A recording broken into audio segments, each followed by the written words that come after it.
Hi ಎಲ್ರಿಗೂ ನಮಸ್ಕಾರ. Share market in Kannada ಚಾನೆಲ್ಗೆ ನಿಮಗೆ ಸ್ವಾಗತ. ಜನವರಿ 13ರ ಮಾರ್ಕೆಟ್ ಅಪ್ಡೇಟ್ನ ಅಬ್ಸರ್ವ್ ಮಾಡೋದಾದ್ರೆ ನಿಫ್ಟಿ ಮತ್ತು ಸೆನ್ಸೆಕ್ಸ್ ಇವತ್ತು ನೆಗೆಟಿವ್ ಆಗಿ ಕ್ಲೋಸಿಂಗ್ ಅನ್ನು ಕೊಟ್ಟಿದೆ. ನಿಫ್ಟಿಯಲ್ಲಿ 0.2% ಡೌನ್ ಸೈಡ್ ನೋಡೋದಕ್ಕೆ ಸಿಕ್ತು. 58 ಪಾಯಿಂಟ್ಗಳ ಕರೆಕ್ಷನ್ನೊಂದಿಗೆ ನಿಫ್ಟಿ ಕ್ಲೋಸಿಂಗ್ ಅನ್ನು ಕೊಟ್ಟಿದೆ. ಒಂದು ವೊಲಟೈಲ್ ಟ್ರೇಡಿಂಗ್ ಸೆಷನ್ ಇವತ್ತು ಕೂಡ ಮಾರ್ಕೆಟ್ನಲ್ಲಿ ನೋಡೋದಕ್ಕೆ ಸಿಕ್ತು. ಸೆನ್ಸೆಕ್ಸ್ ಕೂಡ 0.3% ಇವತ್ತು ಕರೆಕ್ಟ್ ಆಯಿತು. 250 ಪಾಯಿಂಟ್ಗಳ ಕರೆಕ್ಷನ್ ಸೆನ್ಸೆಕ್ಸ್ ಅಲ್ಲಿ ನೋಡೋದಕ್ಕೆ ಸಿಕ್ಕಿದೆ. ಬಟ್ ಇವತ್ತು ಬ್ಯಾಂಕ್ ನಿಫ್ಟಿ ಪಾಸಿಟಿವ್ ಆಗಿತ್ತು. 128 ಪಾಯಿಂಟ್ಗಳ ಗೇನ್ ಬ್ಯಾಂಕ್ ನಿಫ್ಟಿಯಲ್ಲಿ ನೋಡೋದಕ್ಕೆ ಸಿಕ್ಕಿದೆ. ಸೆಕ್ಟರ್ ವೈಸ್ ನಾವು ಅಬ್ಸರ್ವ್ ಮಾಡಿದಾಗ banking sector, financial services sector positive ಆಗಿ ಟ್ರೇಡ್ ಆಗಿದೆ. PSU bank, metal index, media ಹಾಗೆ ಪ್ರೈವೇಟ್ ಬ್ಯಾಂಕಿಂಗ್ ಇಂಡೆಕ್ಸ್ ಕೂಡ ಪಾಸಿಟಿವ್ ಆಗಿ ಟ್ರೇಡ್ ಆಗ್ತಿರೋದು ಕಾಣಿಸ್ತಿದೆ. ಹೆಚ್ಚಾಗಿ ವೀಕ್ನೆಸ್ ಇವತ್ತು ಆಟೋ ಇಂಡೆಕ್ಸ್, FMCG ಹಾಗೆ ರಿಯಾಲಿಟಿ ಮತ್ತೆ ಫಾರ್ಮಾ ಸೆಕ್ಟರ್ ಅಲ್ಲಿ ನೋಡೋದಕ್ಕೆ ಸಿಗ್ತದೆ. ಟ್ರಂಪ್ ಮತ್ತೆ ಹೊಸ ಟ್ಯಾರಿಫ್ಸ್ಗಳನ್ನು ಅನೌನ್ಸ್ ಮಾಡಿದ್ದಾರೆ. ಈಗ US ಮತ್ತೆ ಇರಾನ್ ನಡುವೆ ಕಾನ್ಫ್ಲಿಕ್ಟ್ ನಡೀತಿದೆ. ಆದ್ರಿಂದ ಯಾವೆಲ್ಲ ದೇಶಗಳು ಇರಾನ್ನೊಂದಿಗೆ ಟ್ರೇಡ್ ಅನ್ನ ಮಾಡ್ತಿದ್ದಾರೆ ಆ ಕಂಟ್ರಿಗಳ ಮೇಲೆ 25% ಟ್ಯಾರಿಫ್ಸ್ ಅನ್ನ ಹಾಕ್ತೀನಿ ಅಂತ ಟ್ರಂಪ್ ಅವರು ಸ್ಟೇಟ್ಮೆಂಟ್ ಅನ್ನ ಕೊಟ್ಟಿದ್ದಾರೆ. ಸೊ ಭಾರತ ಕೂಡ ಸಾಕಷ್ಟು ಪ್ರಾಡಕ್ಟ್ಸ್ಗಳನ್ನ ಇರಾನ್ಗೆ ಎಕ್ಸ್ಪೋರ್ಟ್ ಮಾಡುತ್ತೆ. ಸೊ ಯಾವೆಲ್ಲ ಕಂಪನಿಗಳು ಇರಾನ್ಗೆ ಪ್ರಾಡಕ್ಟ್ಸ್ ಅನ್ನ ಎಕ್ಸ್ಪೋರ್ಟ್ ಮಾಡ್ತಾರೆ, ಸೇಮ್ ಕಂಪನಿಗಳು US ಕೂಡ ಪ್ರಾಡಕ್ಟ್ಸ್ ಅನ್ನ ಎಕ್ಸ್ಪೋರ್ಟ್ ಮಾಡಿದ್ರೆ ಆ ಕಂಪನಿಗಳ ಮೇಲೆ 25% ಅಡಿಷನಲ್ ಟ್ಯಾರಿಫ್ಸ್ ಅಪ್ಲೈ ಆಗುತ್ತೆ. ಈ ಒಂದು ಸ್ಟೇಟ್ಮೆಂಟ್ ಬಂದಮೇಲೆ ಸಾಕಷ್ಟು ಕಂಪನಿಗಳ ಸ್ಟಾಕ್ ಪ್ರೈಸ್ ನಲ್ಲಿ ವೀಕ್ನೆಸ್ ನೋಡೋದಕ್ಕೆ ಸಿಕ್ತು. LT foods, KRBL, rice supplier companies stock price ನಲ್ಲಿ ವೀಕ್ನೆಸ್ ಕಾಣಿಸಿದೆ. USಗೆ ಹೆಚ್ಚಾಗಿ ರೈಸ್ ಪ್ರಾಡಕ್ಟ್ಸ್ ಎಕ್ಸ್ಪೋರ್ಟ್ ಆಗದೇ ಇದ್ರೂ ಕೂಡ ಈ ಕಂಪನಿಗಳು ಹೆಚ್ಚಿನ ಒಂದು ಡಿಪೆಂಡೆನ್ಸ್ ಅನ್ನ ಎಕ್ಸ್ಪೋರ್ಟ್ ನ ಮೇಲೆ ಹೊಂದಿದೆ.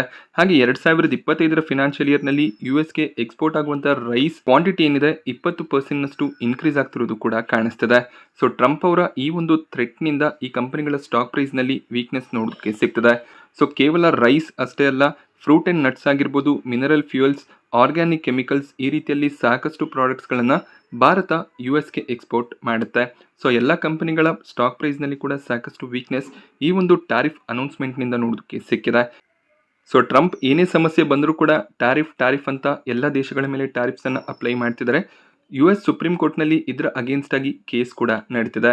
ಸೊ ಆದಷ್ಟು ಬೇಗ ಸುಪ್ರೀಂ ಕೋರ್ಟ್ ಒಂದು ಜಡ್ಜ್ಮೆಂಟ್ ಅನ್ನ ಕೊಟ್ರೆ ಈ ಟ್ಯಾರಿಫ್ ಸಮಸ್ಯೆಯಿಂದ ಎಲ್ಲ ಕಂಟ್ರಿಗಳು ಆಚೆ ಬರ್ಬೋದಾಗುತ್ತೆ. ಸೊ ಜನವರಿ 14ಕ್ಕೆ US ಕೋರ್ಟ್ನ ಕಡೆಯಿಂದ ಡೇಟ್ ಸಿಕ್ಕಿದೆ. ಆ ಒಂದು ಡೇಟ್ ನಂದು ಎಕ್ಸ್ಪೆಕ್ಟೇಷನ್ ನ ರೀತಿಯಲ್ಲಿ ಔಟ್ಕಮ್ ಸುಪ್ರೀಂ ಕೋರ್ಟ್ನಿಂದ ಬಂದ್ರೆ ಅದು ಗ್ಲೋಬಲ್ ಮಾರ್ಕೆಟ್ಸ್ಗಳಿಗೆ ಖಂಡಿತವಾಗ್ಲೂ ಪಾಸಿಟಿವ್ ನ್ಯೂಸ್ ಆಗಿರುತ್ತೆ. ನಿಫ್ಟಿಯ ಟಾಪ್ ಗೇನರ್ಸ್ ಮತ್ತು ಲೂಸರ್ಸ್ ಅನ್ನು ಅಬ್ಸರ್ವ್ ಮಾಡಿದಾಗ ONGC ಇವತ್ತು ಟಾಪ್ ಗೇನರ್ ಆಗಿತ್ತು. 3.5% ಜಂಪ್ ಸ್ಟಾಕ್ ಪ್ರೈಸ್ನಲ್ಲಿ ನೋಡೋದಕ್ಕೆ ಸಿಕ್ಕಿದೆ. ಸೊ ಟ್ರಂಪ್ ಅವರ ಇರಾನ್ ರಿಲೇಟೆಡ್ ಥ್ರೆಟ್ನಿಂದ ಕ್ರೂಡ್ ಆಯಿಲ್ನ ಪ್ರೈಸಸ್ ಜಂಪ್ ಆಗುವಂಥ ಚಾನ್ಸಸ್ ಇದೆ. ಇದರ ಒಂದು ಅಡ್ವಾಂಟೇಜ್ ONGC ಅಂತ ಕಂಪನಿಗೆ ಸಿಗುತ್ತೆ. ಆ ರೀಸನ್ನಿಂದ ಸ್ಟಾಕ್ ಪ್ರೈಸ್ನಲ್ಲಿ 3.5% ಜಂಪ್ ಇವತ್ತು ನೋಡೋದಕ್ಕೆ ಸಿಕ್ತು. ಎಟರ್ನಲ್ ಕೂಡ 3% ಅರೌಂಡಲ್ಲಿ ಗೇನ್ ಆಗಿದೆ. ಇದಕ್ಕೆ ರೀಸನ್ MSCIನಲ್ಲಿ ಕಂಪನಿಯ ವೇಟೇಜ್ ಇನ್ಕ್ರೀಸ್ ಆಗ್ಬೋದು ಅನ್ನುವಂಥ ಒಂದು ರಿಪೋರ್ಟ್ ಇದೆ. ಸೊ ಎಟರ್ನಲ್ ಕಂಪನಿಯಲ್ಲಿ ಫಾರಿನ್ ಹೆಡ್ ರೂಮ್ ಹೆಚ್ಚಾಗ್ತಿರೋದು ಕಾಣಿಸ್ತದೆ. ಇದರಿಂದ ಫಾರಿನ್ ಇನ್ವೆಸ್ಟ್ಮೆಂಟ್ ಹೆಚ್ಚಾಗಿ ಬರುವಂಥ ಚಾನ್ಸಸ್ ಇರುತ್ತೆ. ಸೊ ಬೈ ಡಿಫಾಲ್ಟ್ MSCIನಲ್ಲಿ ವೇಟೇಜ್ ಇನ್ಕ್ರೀಸ್ ಆಗ್ಬೋದು ಅನ್ನುವಂಥ ರಿಪೋರ್ಟ್ ಈಗ CNBC TV18ನ ಕಡೆಯಿಂದ ನೋಡೋದಕ್ಕೆ ಸಿಕ್ಕಿದೆ. ಇದರಿಂದ $390 ಮಿಲಿಯನ್ ಇನ್ಫ್ಲೋ ಎಟರ್ನಲ್ ಕಂಪನಿಯಲ್ಲಿ ಬರ್ಬೋದು ಅನ್ನುವಂಥ ರಿಪೋರ್ಟ್ ಇರೋದ್ರಿಂದ ಸ್ಟಾಕ್ನಲ್ಲಿ ಒಂದು ಜಂಪ್ ನೋಡೋದಕ್ಕೆ ಸಿಕ್ಕಿದೆ.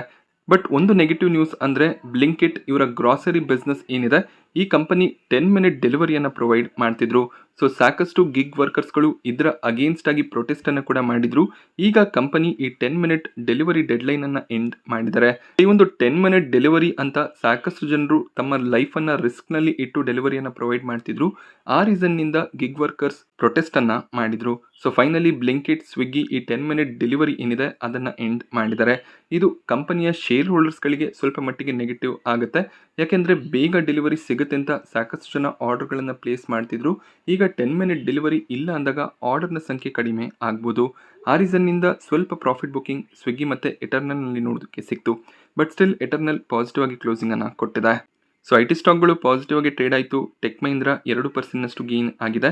ಇಂಡಾಲ್ಕೋ, ICICI ಬ್ಯಾಂಕ್ ಕೂಡ 1.5% ಹೆಚ್ಚಾಗಿ ಇವತ್ತು ಗೇನ್ ಆಗಿದೆ. ಟಾಪ್ ಲೂಸರ್ಸ್ ಅನ್ನು ಅಬ್ಸರ್ವ್ ಮಾಡಿದಾಗ ಟ್ರೆಂಟ್ ಇವತ್ತು ಟಾಪ್ ಲೂಸರ್ ಆಗಿತ್ತು. 4% ಅರೌಂಡಲ್ಲಿ ಕರೆಕ್ಷನ್ ಟ್ರೆಂಡ್ ಸ್ಟಾಕ್ ಪ್ರೈಸ್ನಲ್ಲಿ ನೋಡೋದಕ್ಕೆ ಸಿಕ್ಕಿದೆ.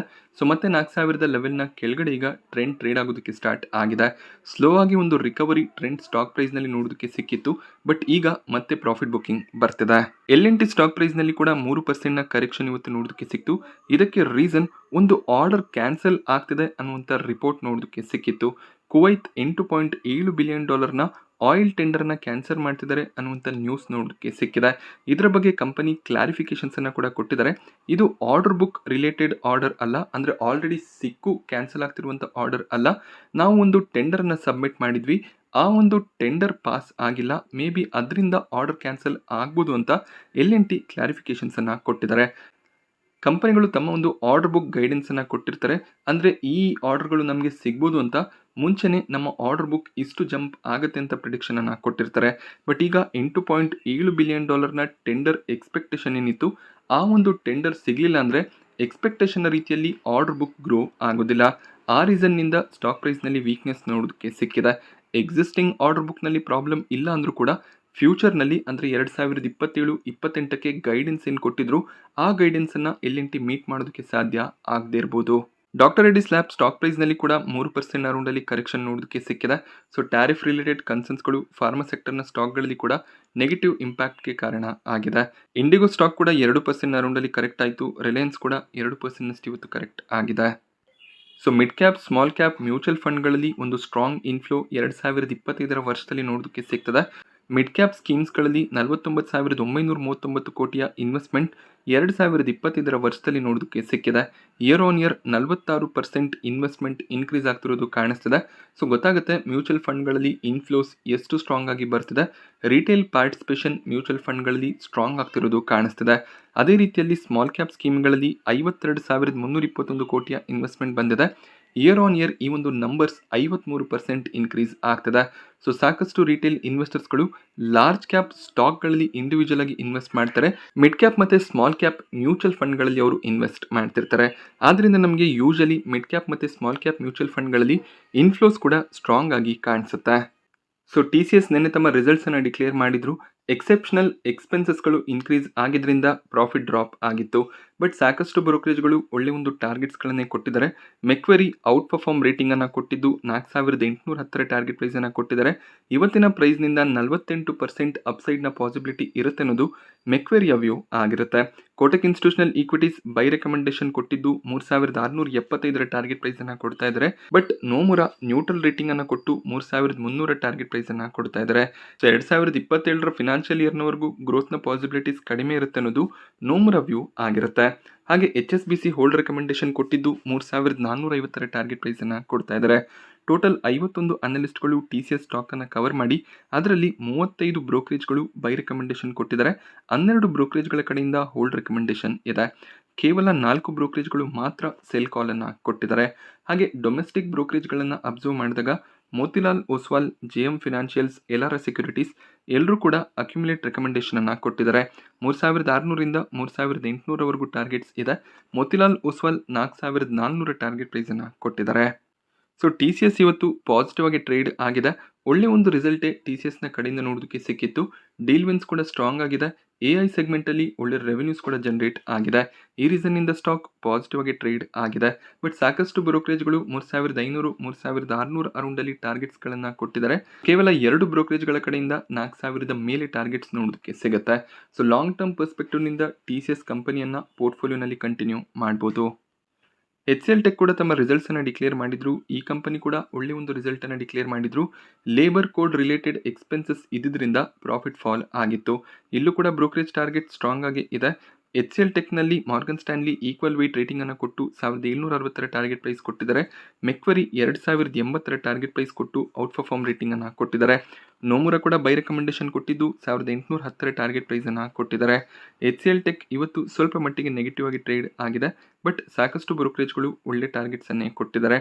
CLSA ಹಾಗೆಯೇ ಕೋಟಕ್ ಇನ್ಸ್ಟಿಟ್ಯೂಷನಲ್ ಈಕ್ವಿಟೀಸ್ ಕಡೆಯಿಂದ 1,660ರಿಂದ 1,680 ಲೆವೆಲಲ್ಲಿ ಟಾರ್ಗೆಟ್ ನೋಡೋದಕ್ಕೆ ಸಿಕ್ಕಿದೆ. ಇಕ್ಸಿಗೋ ಸ್ಟಾಕ್ ಪ್ರೈಸ್ನಲ್ಲಿ ಇವತ್ತು 9% ಜಂಪ್ ಬೆಳಿಗ್ಗೆ ನೋಡೋದಕ್ಕೆ ಸಿಕ್ಕಿತ್ತು. ಬಟ್ ಅದಾದಮೇಲೆ ಸ್ವಲ್ಪ ಪ್ರಾಫಿಟ್ ಬುಕಿಂಗ್ ಬಂದಿದೆ. ಬಟ್ 6% ಗೇನ್ನೊಂದಿಗೆ ಇಕ್ಸಿಗೋ ಕ್ಲೋಸಿಂಗನ್ನು ಕೊಟ್ಟಿದೆ.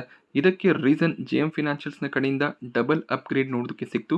ಸೊ ಇಕ್ಸಿಗೋನಲ್ಲಿ ಮುಂದಿನ ದಿನಗಳಲ್ಲಿ ಒಂದು ಸ್ಟ್ರಾಂಗ್ ಅಪ್ಸೈಡ್ನ ಪಾಸಿಬಿಲಿಟಿ ಇರುತ್ತೆ ಅಂತ, 29% ಅಪ್ಸೈಡ್ನ ಪಾಸಿಬಿಲಿಟಿ ಇದೆ ಅಂತ JM ಫಿನಾನ್ಷಿಯಲ್ಸ್ ಟಾರ್ಗೆಟ್ ಅನ್ನು ಅಪ್ಗ್ರೇಡ್ ಮಾಡಿದ್ದಾರೆ. ಸೊ ಈ ಮುಂಚೆ ರೆಡ್ಯೂಸ್ ರೇಟಿಂಗ್ ಇದ್ದಿದ್ದನ್ನ ಈಗ ಬೈಗೆ JM ಫಿನಾನ್ಷಿಯಲ್ಸ್ ಚೇಂಜ್ ಮಾಡಿದ್ದಾರೆ.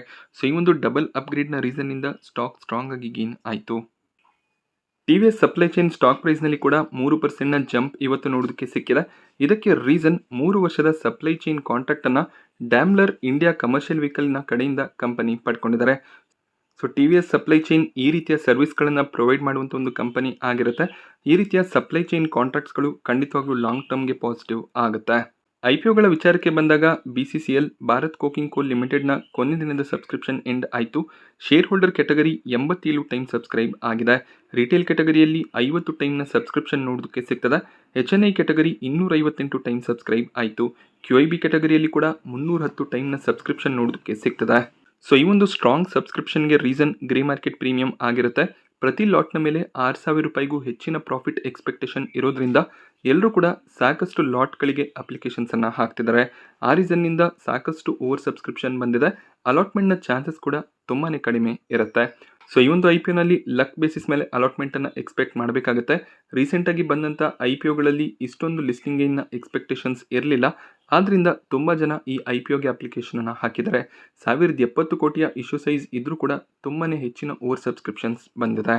ನಾನಿವತ್ತು ನಿಮಗೆ ಮಾರ್ಕೆಟ್ನ ಬಗ್ಗೆ ಪ್ರೊವೈಡ್ ಮಾಡಿದಂಥ ಇನ್ಫಾರ್ಮೇಷನ್ ಇಷ್ಟ ಆದರೆ ವಿಡಿಯೋನ ಲೈಕ್ ಮಾಡಿ. ಹಾಗೆ ಇದೇ ರೀತಿಯ ಮಾರ್ಕೆಟ್ ಅಪ್ಡೇಟ್ಸ್ಗಳಿಗೋಸ್ಕರ ಚಾನಲ್ನ ಸಬ್ಸ್ಕ್ರೈಬ್ ಮಾಡ್ಕೊಳ್ಳಿ. Thank you friends.